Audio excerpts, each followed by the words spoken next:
ایک اور بھی سوال ہوا تھا کہ مجھے انہوں نے کہا کہ تم یہاں یورپ میں کب سے ہو؟ میں نے کہا چند مہینے ہوئے مجھے، میں پھر رہا ہوں یہاں.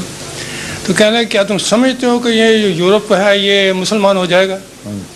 میں نے کہا جو ہو تو ضرور جائے گا. اللہ تعالیٰ نے کہا کہ ہونا ہے تو 200 سال 300 سال کے اندر. کہاں لکھا ہے اللہ تعالیٰ نے، کہاں فرمایا؟ حضرت مسیح علیہ السلام کا جو ہے کہ آج سے 300 سال نہیں گزریں گے کہ تمام روئے زمین پر اسلامی غالب آ جائے گا. تو میں نے کہا لیکن 300 سال کے اندر اور کیا کچھ ہو چکا ہوگا. جی ہاں. یہ نہیں پتا کہ کتنی بڑی تباہیاں یورپ پر آ چکی ہوں گی اس وقت تک. جی ہاں. اور کون سا یورپ ہوگا یہ نہیں پتا.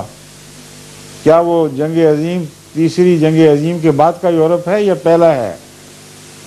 جہاں تک قرآن کریم کا تعلق ہے، تیسری جنگ عظیم یا وہ عالمی تباہی سے پہلے کے یورپ کے متعلق کوئی بھی خوشخبری میں نے کہیں نہیں پڑھی، یعنی مغربی دنیا کے متعلق. ہاں اس کے بعد قرآن کریم واضح خبر دے رہا ہے کہ جب عالمی طور پر ان کے تکبر توڑ دیے جائیں گے تب وہ رسول اللہ علیہ وسلم کی پیروی کے اہل ہوں گے، اس سے پہلے نہیں ہوں گے. اس لیے میں آپ سے عرض کر رہا ہوں کہ ہر شخص کا علم اپنا ہے، مگر ہر بات کا جواب آدمی نہیں دے سکتا.